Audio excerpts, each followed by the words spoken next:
Good afternoon. It's so wonderful to have a full house for this program. I'm Mary Pat Higgins. I'm the president and CEO of the Dallas Holocaust and Human Rights Museum.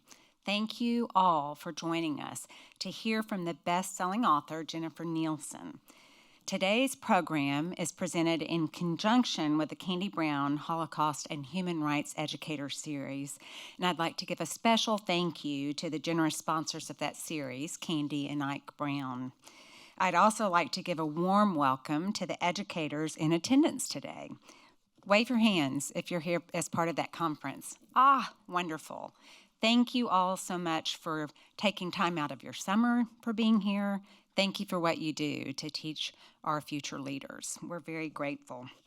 I'd also like to thank our community partners for today's program, Dallas After School and Green Hill School. So today, we are honored to hear from the #1 New York Times best-selling author, Jennifer Nielsen, who writes historical fiction and fantasy for young readers. She's the author of the Ascendance series, the Traitor's Game series, and 7 historical novels, including A Night Divided, Rescue, Lines of Courage, Iceberg, and most recently, Uprising. At the end of Jennifer's presentation, we'll have time for questions from the audience. So please write your questions on the note cards that you got when you entered, and our staff will come around and collect them, and we'll do our best to answer as many as possible. After the program, Jennifer will be signing books on the stage, so we hope you'll stay and meet her. I'll talk to you when we're doing Q&A about how we're going to organize that. But we ask that you only have one book signed, so everyone will have a chance to meet with her and at least get one book signed. And we are selling copies of Ms. Nielsen's books Uprising and Resistance in our museum store if you wanted to stop by after the program and pick one up. Now, I'd like you to ask you to please silence your cell phones and electronic devices so we can all listen to Ms. Nielsen undisturbed, and it is my pleasure to invite her to the stage.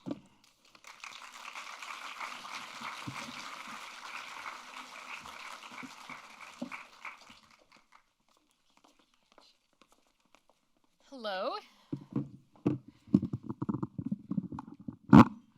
All right, I am never much good behind podiums. Thank you all for being here.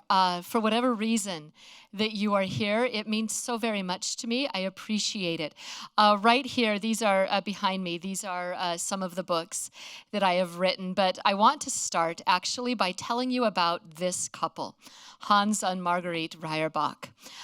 They were a Jewish couple living in Paris as World War II is ramping up. And everybody is telling them, you're Jewish, you need to get out of the city. But nobody believed that Paris was going to fall. And so the Reyerbachs waited, and they waited, and the Nazis came closer and closer until it became evident that Paris was going to fall. And by now, for them to get out of the city is very difficult. The train system has shut down. The transportation, it's just not available. And so Hans Reyerbach was able to obtain a bicycle, but not like this. It was a tandem bicycle for 2 people to ride. And it turns out tandem bicycles are very difficult to ride. And so they weren't able to work to get out of the city together. So it took him all night. He found another bicycle and kind of had to cobble together the parts necessary to create 2 bicycles. And so the Reyerbachs were able to ride out of Paris as the Nazis were closing in, probably 2 of the very last people to have gotten out of the city.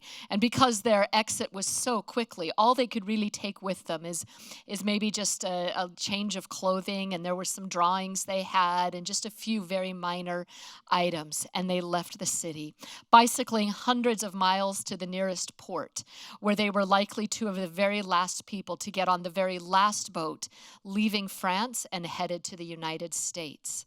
And once arriving in the United States, as many immigrants experienced, their name was anglicized. And so from Reyerbach, they became Ray.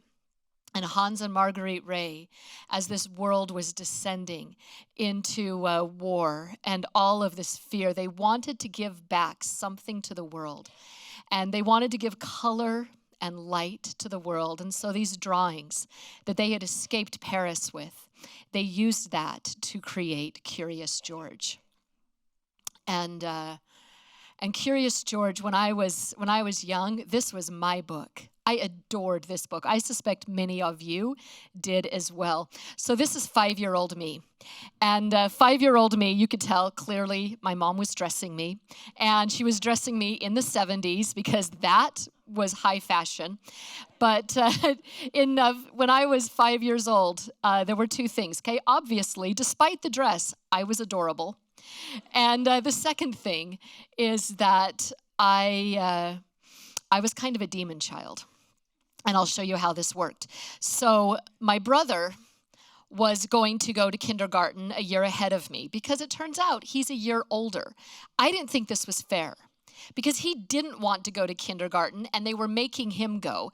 I did want to go and they wouldn't let me because I was too young. Now, when I was in kindergarten, it wasn't the time to learn how to read. It was the time to learn your ABCs.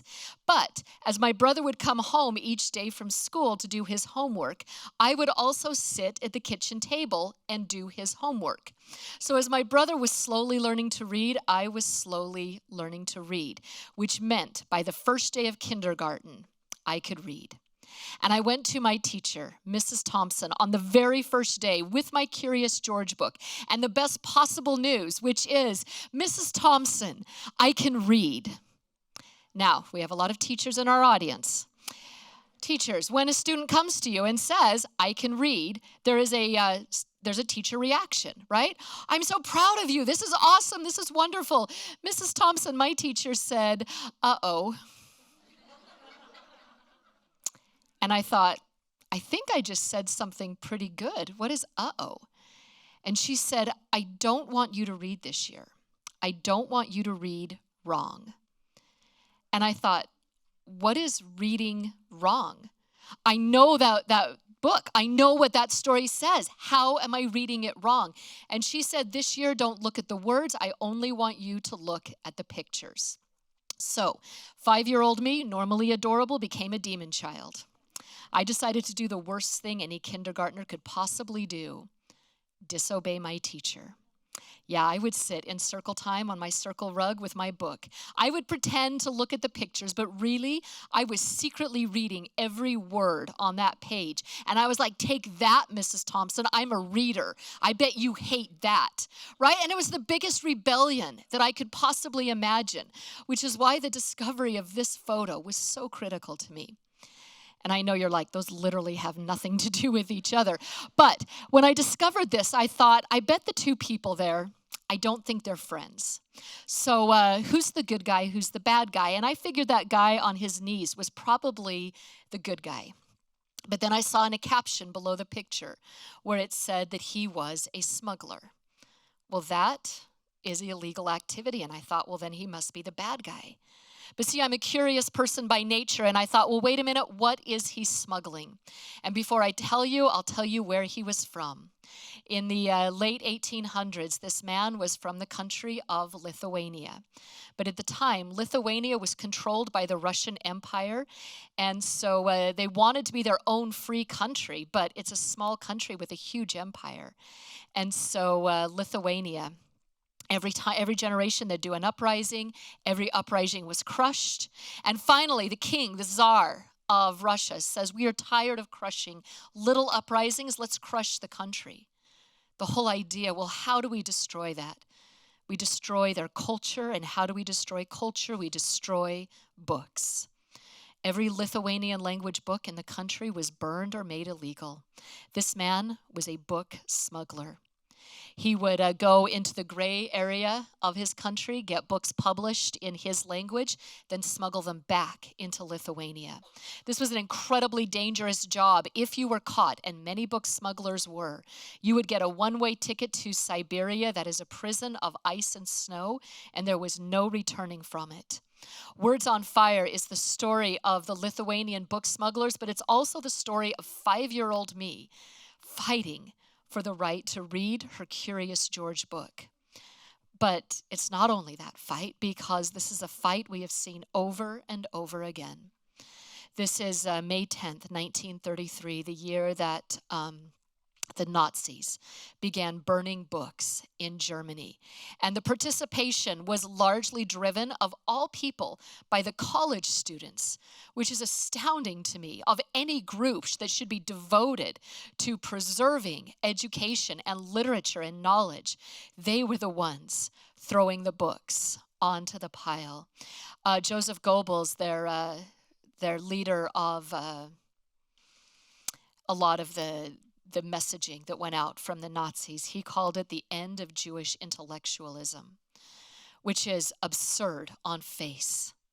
To believe that the power of one's mind, the power to think, that it relied on the presence of a book to be able to do so.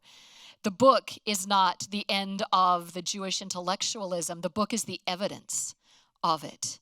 And the Jewish intelligence and Jewish intellectualism and the intellectualism of people in general will continue to expand and to grow, and destroying the book will do no good in stopping knowledge and information. And so this attempt at limiting reading all encompasses that story of Words on Fire, but also really just me and a book by a Jewish couple who risked their lives to get out of a city that was falling to enemies of knowledge. It makes this place one of the most critical places today now in the world. Every young person is going to recognize the game this comes from, which is Minecraft. And my son explained this to me. He's like, well, Mom, you wrote Words on Fire. You should know about this building. Just by raise of hands in the audience, does anybody know what this building is? All right, yeah, I heard it down here. This right here is the Uncensored Library. It is one of the most critical places worldwide. And you can go into the library, and there are different rooms in the library which represent countries where there is active censorship, where the reporters or the authors could get themselves imprisoned or killed for what they write. But they can take their writing and upload it here. And the amazing thing about this children's game is it stays off their country's radars. And so this children's game is one of the primary places worldwide for the dissemination of information in countries that believe they have locked it down from their citizens. And so information and knowledge will roll forth. This children's game is continuing the spread of freedom worldwide. And so for Words on Fire, which started with 5-year-old me, I believe that ideas for stories are everywhere. In this very room, every single one of you carries stories. In this room, with relatively simple decorations, there are millions of potential ideas. And so the trick is learning to see them, learning to see what others walk by. And if you're saying, nope, I don't really see ideas, okay, where do they come from? You may get ideas from music or from books or from movies. They might stimulate an idea. You might get ideas from news that's happening now or news that happened a long time ago. You may get ideas from trivia. Just these stupid facts that we collect make amazing stories. Perhaps from observations. You see something that everybody else walks on by, or you may get ideas from your life, from your family. And in fact, there is a story idea that came for me from that. You see, a few years ago, my dad had a heart attack, and it was a serious one. It was the kind of heart attack that to save his life, they had to bypass every part of his heart that could be bypassed. And 1 month after that, I happened to be in southern Utah where he lives for a school visit. And my husband was going to be with me. So my dad reached out to my husband and said, while Jennifer is in the school, I wonder if you would like to go with me on a hike. You see, there's this old volcano near my house. I've always wanted to get to the top of it. Would you go on this hike with me? And my husband said, look, I don't want to be that guy, but do you remember 1 month ago, your heart was open on a surgeon's table? You should not be climbing an old volcano. And my dad said, look, I'm not asking your permission. I'm telling you I'm going to climb it. I just want to know, do you want to be there when I do? And just out of an abundance of caution for my dad's risk-taking behavior, my husband said, yes, I will go. Now, old volcanoes, by their very nature, they are very steep, and there is almost never a trail to the top. And so this is my dad here, climbing that volcano. When he was about 2/3 of the way to the top, my dad tripped and fell and began rolling back down the slope. And my husband chased after him, and he put out his hand for my dad.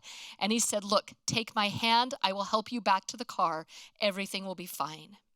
But my dad put his hand up in the air, and he said, no, I told you I am climbing this volcano. And he got back to his feet. When he reached the summit, he called his brother. He told his brother it was the best day of his life. And from this book, One Wrong Step, is dedicated to my dad. It says, for everything I learned the day you climbed that mountain. Now, it wasn't Everest, but this book is. And it's the story of Atlas Wade, who is in 1939 joining a climbing team, trying to be the first to reach the summit. And of course, Atlas is being left behind by the team because he's a kid. They're not letting him go. But every morning he looks up at the mountain. He tries to figure out where on the mountain his dad's climbing team is. One morning he looks up, he sees evidence of an avalanche. He gets on the walkie-talkie and radios up to his dad's climbing team to see if everybody's okay. But he gets back only one word as an answer, and that word is help. And so now Maddie and an American girl named Maddie, Atlas and an American girl named Maddie, they're on a speed ascent up Mount Everest to try to reach their fathers before it's too late. Now, they're going up the North Ridge. The North Ridge is not the common. Most of the stories we hear about Everest go up the south slope. The North Ridge is very steep, very narrow, and very windy. Regularly, it can get hurricane-strength winds. So Atlas and Maddie are nervous, and so they tie themselves together so that if one of them starts to slide, the other of them can dig their ice picks in and keep the other from sliding off the mountain.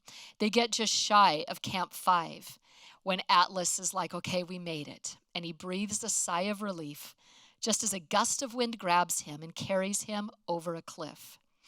Maddie digs her ice picks in, and she's yelling down at Atlas, what do you want me to do? And what she wants him to do is she wants him to swing against the side of the cliff, dig his ice picks in, and climb back the cliff. Because she's saying, I can't lift you back up. I'm just trying to keep you from falling anymore. But what she doesn't understand is that when Atlas went over the cliff, he dropped his ice picks. However, it's worse than that. She thinks the cliff that he went over looks like this, but it's not. The cliff he went over looks like this. And Atlas he does not have enough rope to swing against the side of the cliff and no way to grab on, even if he did. This story, even though it's Mount Everest in 1939, it also does connect to a lot of World War II history, which is that starting by about 1938, the Nazis were sending out their own scientific expeditions. Their goal was slightly different. This was their group, led by a man named Ernest Schaefer. And Schaefer was tasked by Heinrich Himmler with a very specific and very bizarre and very racist task that they had to do.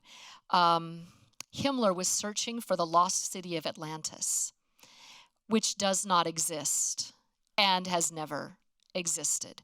But he believed that it did. And he believed that for some reason, the survivors of the lost city of Atlantis had settled in the upper altitude areas somewhere in Nepal. And that once they were found by Ernest Schaefer and his expedition, they would be the proof of the original Aryan race. And so you can see how far World War II and the racism was stretching. Because if it can get into the high altitude mountains of Nepal, then this was truly a global war. I want to talk a little bit about the research that I do for these books. But I'm going to illustrate it a slightly different way than I did for the teachers, and I'm going to ask for your feedback. This man's name right here is Edmund Love. Now, Edmund Love was the historian for the 27th Infantry Division that came out of New York.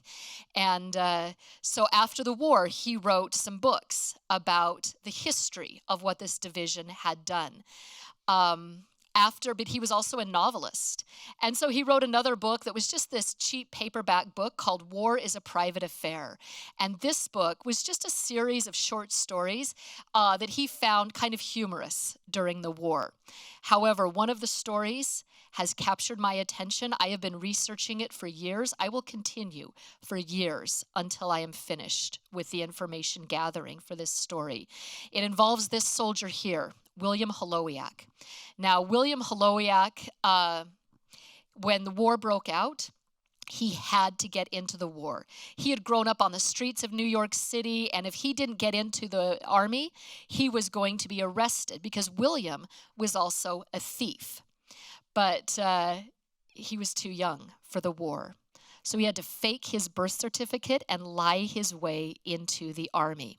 And once there, he barely made it through basic training, and then he was assigned to fight in the Pacific Theater. And so he was stationed in Hawaii. Almost immediately after arriving in Hawaii, his fellow soldiers, their stuff starts disappearing. His commanding officer did a search of camp, and sure enough, all of the missing items were in William's footlocker. For hours, he is yelling at William, "Why would you steal from our own men? We don't steal from our own men." And William's like, I don't know, I just did. And finally, his commander figures out, I think this kid is a kleptomaniac, a compulsive thief. He says, "William, we've got to send you home." And William says, "Please don't. I have nowhere else to go. There is nowhere. I have nothing left for me at home." But his commander said, "Fine, you confess to the men. Whatever they vote is what we're going to do." William stood and confessed to his fellow soldiers. Their vote was that William could steal whatever he wanted all week long. But on Saturdays, he had to return all of the stolen items.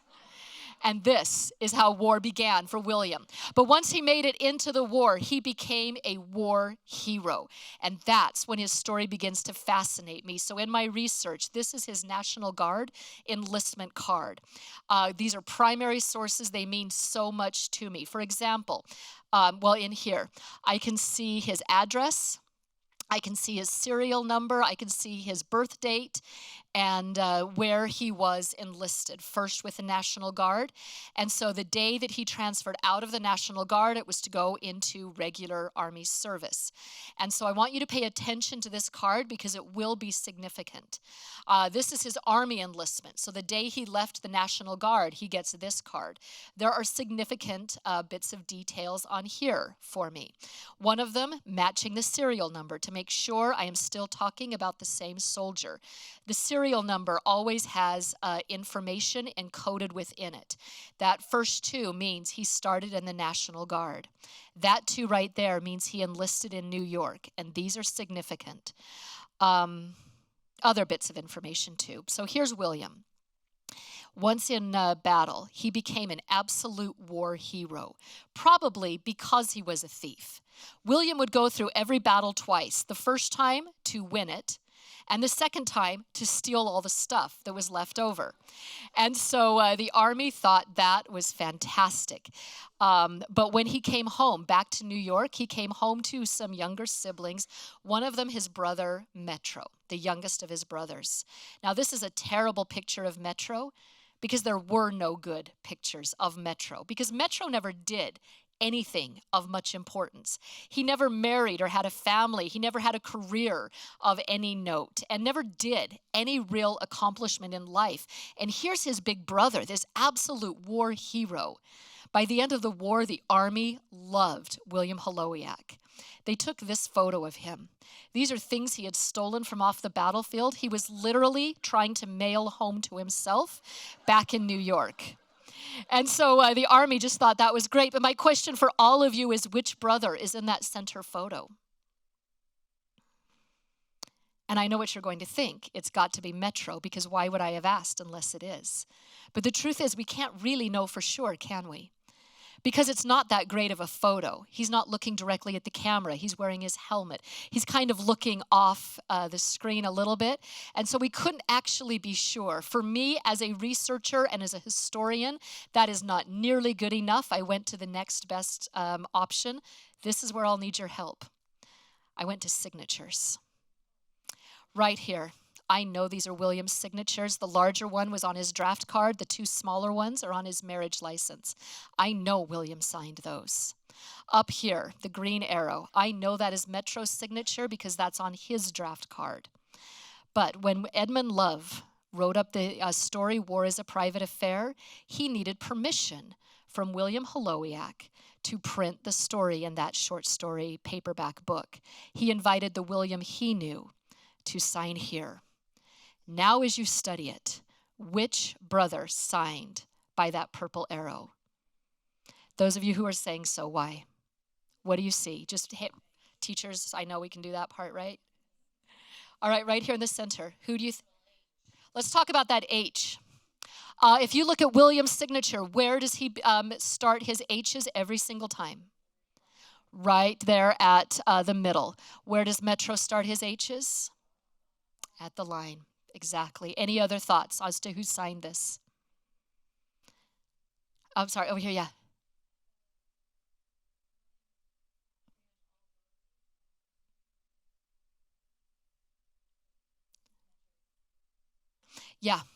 Yeah, you can see William has a very, very precise signature. Every letter is defined and equal, and he doesn't mix. You know, it's very consistent with that. If you look at Metro's, it's kind of a mess, and you get a mix of letters.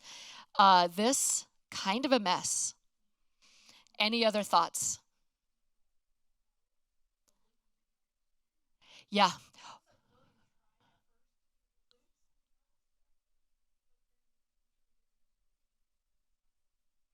Yeah, it might have been a little, uneven, unequal, right? I think the war hero was Metro.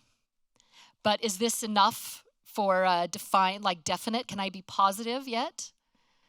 Yeah, still going. This is a Holowiak grave marker.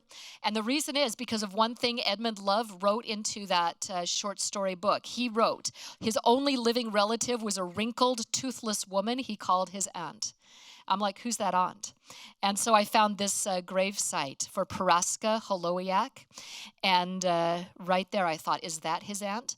Now, finding that for sure or not doesn't really change things. If it's Metro's aunt, it's also William's aunt. But I found her obituary. And this gives me a ton of information. And the first of all is the address. If you remember back to the National Guard address, are these the same? They are the same. All right, there's one significant detail. William never lived at 4 Mulberry Street. And then this detail right here, Harry. Harry is the other one who lived at 4 Mulberry Street. And I need you to pay attention to those birth dates as compared to William's. Metro's given name was Harry Metro Holowiak. He went by Metro. But William was born, anybody remember what year? Yeah, 1920. Was William old enough to enlist in the Army in 1939? Plenty old enough. Harry Metro Holowiak was not. And I think he's the war hero. And I believe that if the family had ever told the truth about who he was, that he would have lost his military pension and gotten a dishonorable discharge. I think this is a secret the family took to their graves. And I have years to prove it. And I am fully eager to do so. But it's not the reason I write. This is the reason I write. Dear Mrs. Nielsen, when I think of life, I don't think of the joyful, happy endings. I think about all of the pain and hardship you will have to face in life. There's no doubt about it that in life, not everything goes the way you want. In fact, sometimes it seems like life is going the completely opposite way that you want. That is when you have to face that, the pain and hardships. A book can never save you from your problems, but it can inspire you to face your problems. This is why it matters, because every book models for a young reader, how do you go through difficult times and get through them? Books teach us that. And to that end, Resistance has been such an important book for me to have written. It was found on a trip to Krakow, Poland. And there I walked into a Jewish cemetery where the gravestones are packed in as tightly as books might be lined up on the shelf of a library. I discovered one grave marker that mattered to me more than any of the others, which was this. I noticed there are two differences on the grave markers. If you're having trouble spotting the differences, we start here. This is the Goldberg family living in Krakow at the time of the Nazi invasion at the top. Dad and mom, who died in 1944. The younger sons, Bernard and Marcus, died in 1944. The daughter Sala died in 1944. And below that, Rafal Goldberg, who died in 1986. And then, below that, another name, Eugenis Kazmarczyk. That is a Polish Christian name. And I thought, what is a Christian name doing on a Jewish grave marker in a Jewish cemetery? It should not be there. It bothered me enough. I had to do the research and discovered that when the Nazis invaded, Rafal Goldberg was able to obtain false identification under the Christian name of Eugenis Kazmarczyk. That forged paperwork and his ability to convince the Nazis that he was someone he is not, that is the only reason he survived when the rest of them did not. And once I had that, I had to learn more.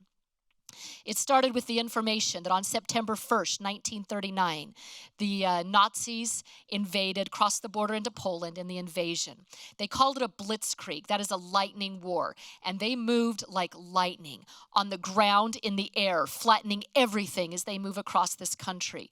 The attack was so fierce, within 3 weeks, Poland had collapsed, and now it was Nazi-occupied territory.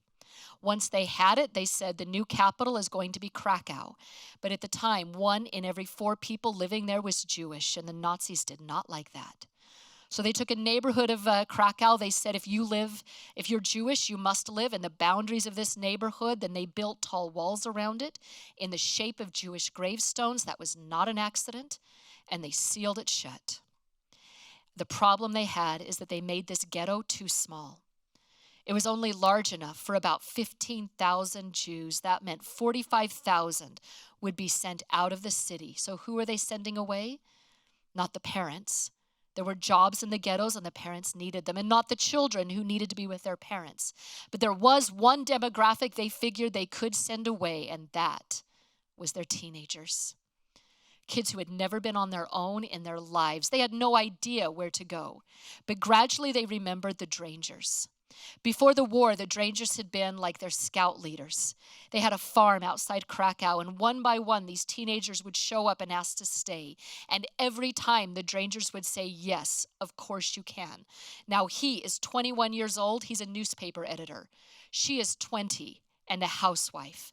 They have no military background. They barely have background in life, but they will not turn these teenagers away. And for a long time, they were sheltered. They were kept safe and from a distance from the war, but gradually, as they heard what was happening to their families back in the ghettos, they realized how serious the situation is becoming. And one evening, the Drangers gathered all of the teenagers around them in a room and explained what the situation was, how dire it was.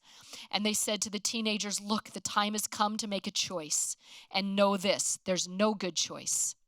There is no choice in which we have any chance to win. We have very little chance to survive, but the choice must be made. Option 1, do nothing. If we do nothing, it is only a matter of time before we die on our knees to the Nazis. Or choice number 2, we fight back. And one by one, every teenager's hand in the room went up as they voted to bring the war back to the Nazis. They formed a resistance cell called Akiva. Within Akiva, there were jobs for the boys, there were jobs for the girls, but I'm going to explain her job. You see, her job was to go back to the gates of the ghetto. She would have to look that Nazi officer in the eye and convince him she is a Polish Christian. Because on her back, she is smuggling in food and money and information and weapons. And she would have to talk her way inside the ghetto, and once inside, convince her people, I am one of you, I am Jewish. Because now her job is to smuggle somebody out, get them to a safe house, and save their lives. Now this is not fantasy. This is not fiction. This happened. It was done by young people approximately 8th grade and over. I'm going to show you the book trailer for Resistance.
So there was a day I was, while I was writing Resistance, that I was in edits. And I was on a plane ride at the time. And, you know, on a plane ride, you're pressed in pretty tightly together. And there was a man seated next to me who was totally screen peeking. Like, not even making a casual show of it, just outright leaning in to read my my writing. And at first I was really annoyed, but at the same time we're on a long flight and there's literally nothing I could do. And I just thought, hey man, you know what? You have at it. Enjoy your free read. And the whole flight, he was reading every single page along with me. And I was like, wow, that man is a committed reader. And when the flight landed, and he's able to pull out his cell phone again and turn it back on, he did so and made a phone call with a distinct German accent.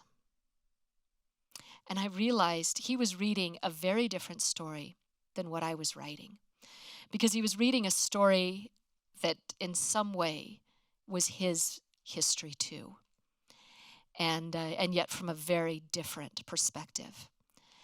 And I looked at him and thought about him, and I thought, I wonder what that man thinks that I think of him.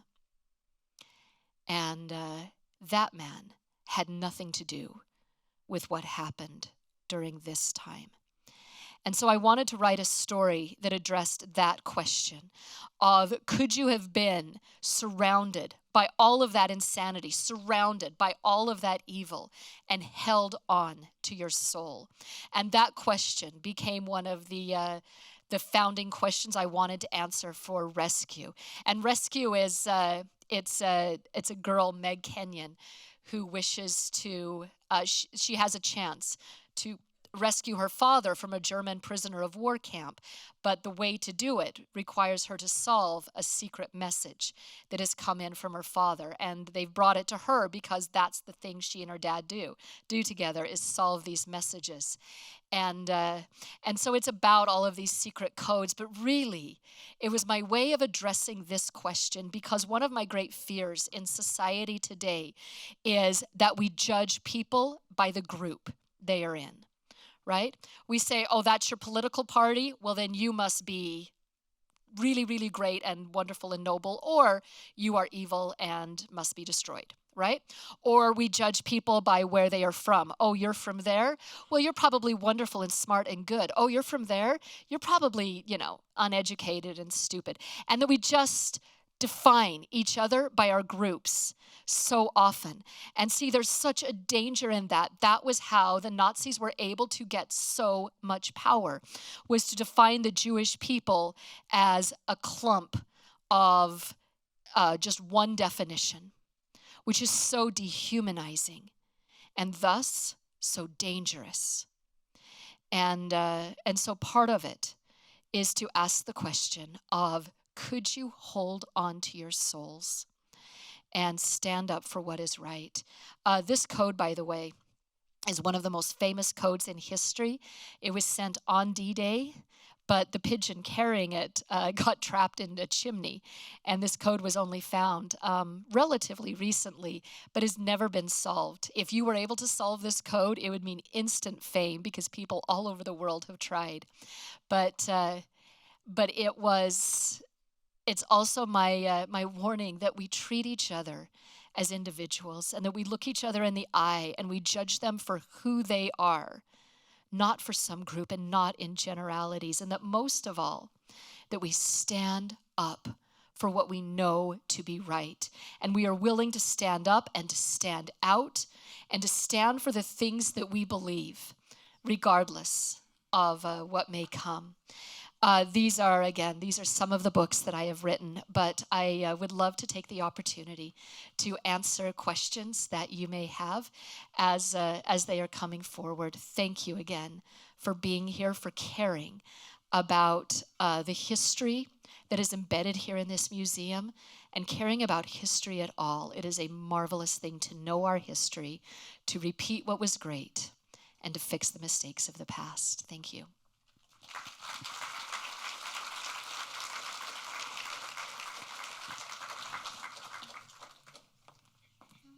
Thanks so much, Jennifer. So inspiring. I want to go home and read all of your books tonight. So we've got a few starter questions. If you have questions, write them on the note cards and hold them in the air, and our staff will come around and get them. So first, what is your advice to young writers who want to become authors? To follow that, what is your advice to older folks who want to get back into writing? So two-pronged. Just for my curiosity, how many of you here consider yourselves a writer? I don't care if you're published. I don't care if you're a good writer. Just if you consider yourselves a writer. That is a remarkably wonderful thing to see. And hopefully, as you think on it, you will double those number of hands before you leave. Every one of us has a story to tell. Let's start with those who want to get back into writing. This one is going to haunt you a bit, and I'm not even sorry. The story idea that you have in mind, that you've had in mind probably for a long time, there is the only person who could create that story idea is you, literally. Because of all the universe, that idea came to you. And so if you do not write it, nobody else ever will, nobody else ever can. It can only be you to create that story. And so that should put a mark of responsibility upon you. And I will tell you this, there are readers out there waiting for your story. They may not even know it. Story has the power to change lives. It has the power to create heroic traits in people who otherwise would not have them. And literally, story has the power to save lives. And I have seen that happen. Do not think for a minute that you abandoning your story doesn't matter. Absolutely it does. To young people who are wanting to write, please do. When I was your age, I had never seen an author. I had never met an author. To me, authors weren't even real people. They were like super special people who lived in super special lives, and they wore tweed for some reason. And then they would hold a teacup with their pinky out and say very literary things like, "Shall we retire to the drawing room?" And I was like, what's a drawing room? Do you draw? Right? And I didn't know. And so I thought, well, if I don't own anything tweed and I don't hold my teacup like this and I don't have a drawing room, authors aren't real. Not for me. And I am telling you, authors are real people who were kids who rode their bicycles and crashed their bicycles, and they failed tests and they had to clean their bedrooms, and their mom got after them and do their homework. That's who becomes authors. You absolutely have it in your choice. And the way to become a writer is to write. And make it playtime. It should be fun. And so don't worry if you get your punctuation correct. That's it'll come. Just write because it is play. Absolutely. Thank you for those. Jennifer, you incorporate real stories into your books. Can you share some thoughts on the power that personal stories and testimonies possess? Yeah. The worlds, like in my historical novels, the worlds are always real, even if the character is fictitious. But even in that case, it is built on somebody who is real. And I think it empowers us to know that people in the past who were like us did hard things, and it empowers us to know that we too can do hard things. And I will give you an example of that in Uprising. Right here, Lydia Durr, who the story is about, she was a real person, and it's very much her story. Her dad had been a major by rank, and so when the Nazis invaded 2 days later, he was putting on his uniform and going out to fight. He and his group were captured by the Russians who were invading from the east and put into a concentration camp, and they beat him pretty badly because of his rank. And day 1 of being in this concentration camp, no food, no water. Day 2, no food, no water. Finally, on the 3rd day, they rolled in a single barrel of water. And the men were so desperately thirsty, they began clawing at it. And they broke it open. And the water they needed to keep themselves alive was spilling out onto the ground. One of Major Durr's soldiers took his cap and he put it below where the water was spilling out to gather it. And then brought it to Major Durr and said, look, you need this water to stay alive. And in his bag, he had a can of condensed milk that Lydia had given her father as he went off to war. He said, add that to the cap, gather our men around us, every man gets 2 sips. And they began passing it around. When it came back to Major Durr, he put the cap to his lips, but he didn't take any of the water. And from him, this real character, I learned what it meant to be a leader. And that it wasn't about power or popularity or having a control. It was about watching for the people who follow you. And so I write about real people because it changes. It means we can be that way too. Absolutely. What was your inspiration for False Prince? False Prince. All right. This is a story of an orphan boy who is caught up in a contest to impersonate the missing prince of a kingdom, definitely in the fantasy realm. And so at the time, my daughter was 4 years old. She loved these Barbie movies. All right, not like the Barbie movie, these cheap, animated, awful things. And the one I hated the least was The Princess and the Pauper, about a poor girl and a princess. And I actually kind of didn't hate the music. And so we watched it over and over again, and I think that stuck with me. I think The False Prince, this story of murder and deception and danger, I think it started with a Barbie movie. I'm sure there's someone in the audience that's disappointed by that answer right now. Are any of your books in talks to become movies? False Prince, there's somebody who's working on it. And what I love about it is who is working on it. It's this kid who he has a condition where for him to read, he considers it physically painful, but he loved these books and taught himself to do everything that Sage, the main character, can do because he's an actor. He was waiting to play the part. And a movie was never made. And so one day he calls me and he's like, what if I get this made? And he's like, and I'm like, do you know anybody in Hollywood? He's like, not really. I just said, does anybody in Hollywood care that you exist? He's like, no. And he's like, but I can do this. This kid who knows nobody has got an email in with Steven Spielberg's office. And I don't know that Spielberg will ever respond, but it's the coolest thing to watch this kid who does not know he can fail. There is also some early interest in Resistance. Fingers crossed, but it's very early. Why did you decide to write for young readers instead of adults? Sorry, adults. Y'all are so boring.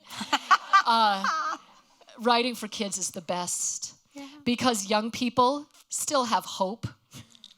And still have this idea that they have the power to change the world. And they don't have that cynicism that so often we see in adult novels. Writing for young people is where there is magic, no matter what the genre is, because that's when I get response from readers who say, this is the book that made me stand up to my bully.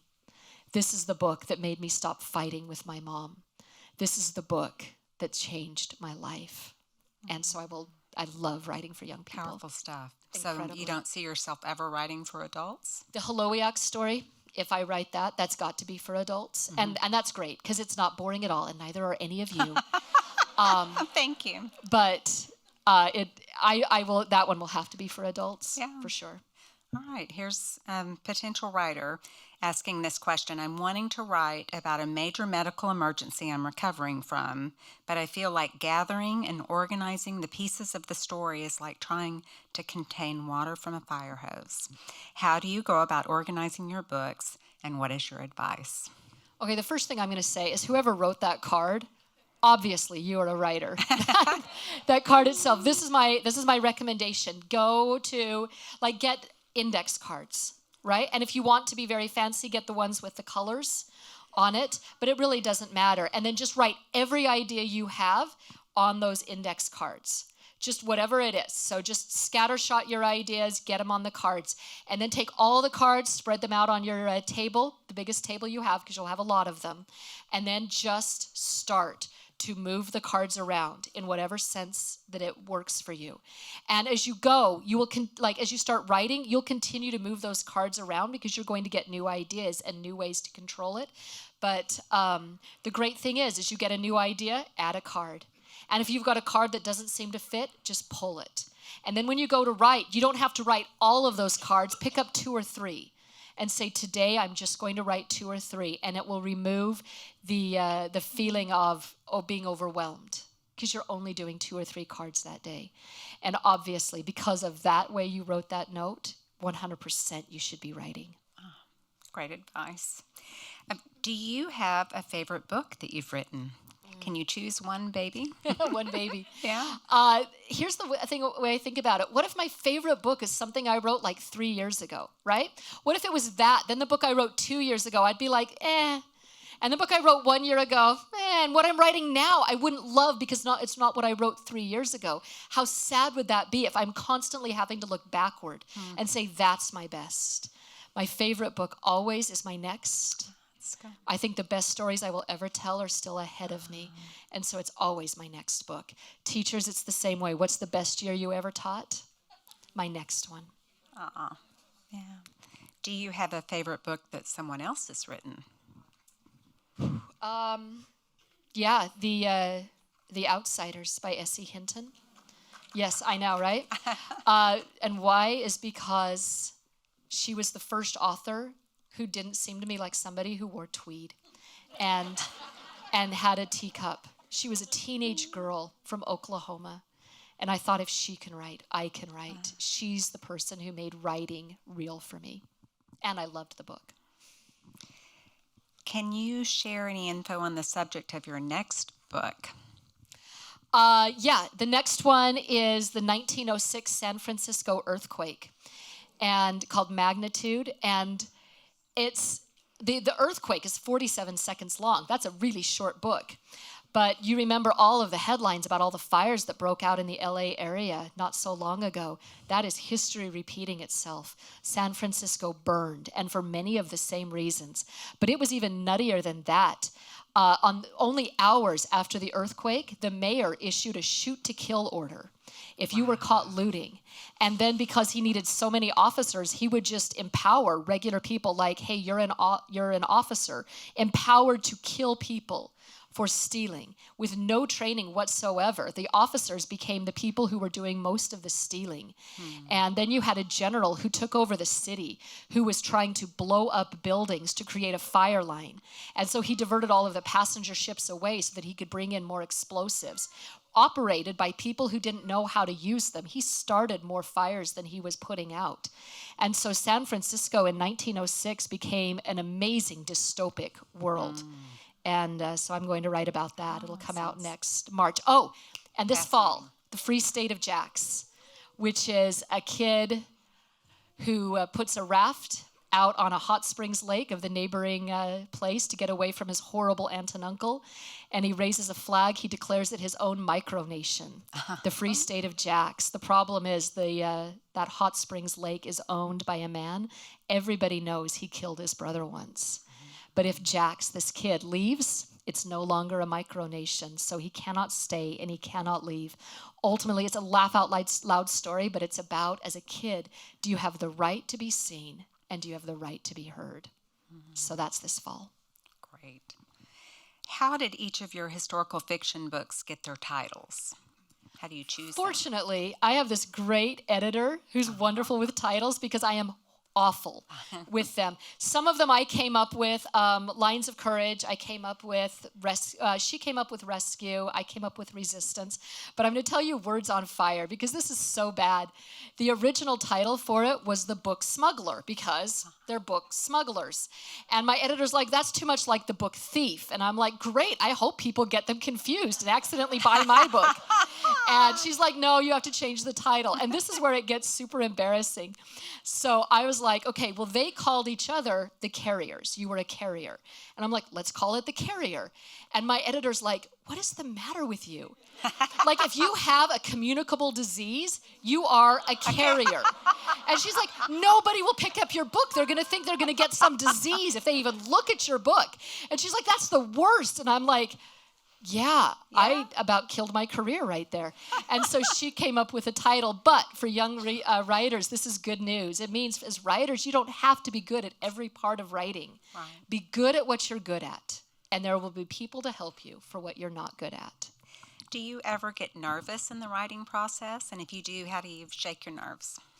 I mean, being nervous about anything is just, that happens. Yeah. You just do it anyway. Because all of the adrenaline that comes from nerves is its power unless you get it used against you. So if you submit to it, that's nerves that make you back down. If you use it, it's adrenaline that fuels you forward. So we're not afraid of the feelings of nervousness. We embrace them and say, that is the power that is going to elevate the work I do. That's how I use it. How long does it take you on average to gather research and write your books? Yeah, so I'm a pretty fast writer. On the whole, my average is about 5 to 6 months for a book. But no matter what the project is, at least half of it is research. And I will research before I put the first word down, and I will research until even after the last word is printed. Right. This is from one of our young audience members. It says, I feel like my attitude is a lot like Jaren's from The False Prince. I've always wondered if there was someone you wrote him off of.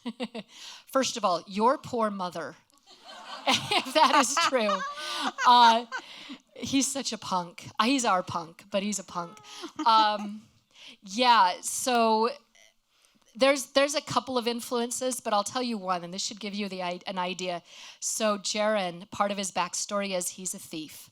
And I used to teach high school debate. And so on weekends, we'd get on a bus to drive to debate tournaments at other schools. One of my debaters was a kid named Ken. Ken was brilliant. He's a great kid. He's a student body officer, super lovable kid, but also a thief. And Ken would get on the bus, and he'd offer to shake the bus driver's hand. And as he did, he would steal the watch right off of her wrist and then hold the watch for the entire bus ride. And at the end, he'd bring the watch forward and say, hey, I found this on the floor of the bus. Could you have dropped it? And the bus driver would be like, oh, it's so good to have honest young men these days. And I'm like, don't thank him. That's the kid who stole it from you. And so for Jaren, all of his thief scenes were what I learned from watching Ken do it. And adults, I'm serious about this. Ken is all grown now. He's an honest citizen. And yeah, he does work for your credit card company. Oh. Can you tell us which one? Just beware. Just one of them. Okay. Ken is out there. I hate this, but I think it's time to wrap up. So I have one more question. It's, although it's fun to live in history through your books and learn so much about history, we do live in the year 2025. What advice or themes from your books would you like to instill in our young readers for thriving in today's world? Wow. Before we have to go, I will say this. It is the greatest privilege to work with young people in any context. To to the teachers here. The 3 teachers who had the greatest impact on my life, not one of them knew it. Every single one of them would thought I was just another student on just another class in just another year. And they literally changed the trajectory of my life. I need you to know that. And in terms of what would I like for young people to know, number 1 is this. We have gone through hard times before. We can get through hard times again. We do not need to be afraid of the future. We need to learn the past and learn how we got through those difficult times to know we are going to be okay. You stay in this game and you stand up for what is right. The second thing is the value of loyalty. Loyalty to those in your circles and loyalty to the truth. And you stick close to it. And the third is every single one of my characters always are just regular people who think they are ordinary people. But when I do hard things to them in the story, they become heroes. If you are going through, at any age, if you are going through something difficult, something that seems bigger than you, something that you do not know if you can get through it, and you think you're just ordinary, that is the opportunity life is giving you to choose to be a hero. May you walk out of here with a choice that you will be a hero. And if you remember nothing else, please remember that point. Thank you very much. Thank you.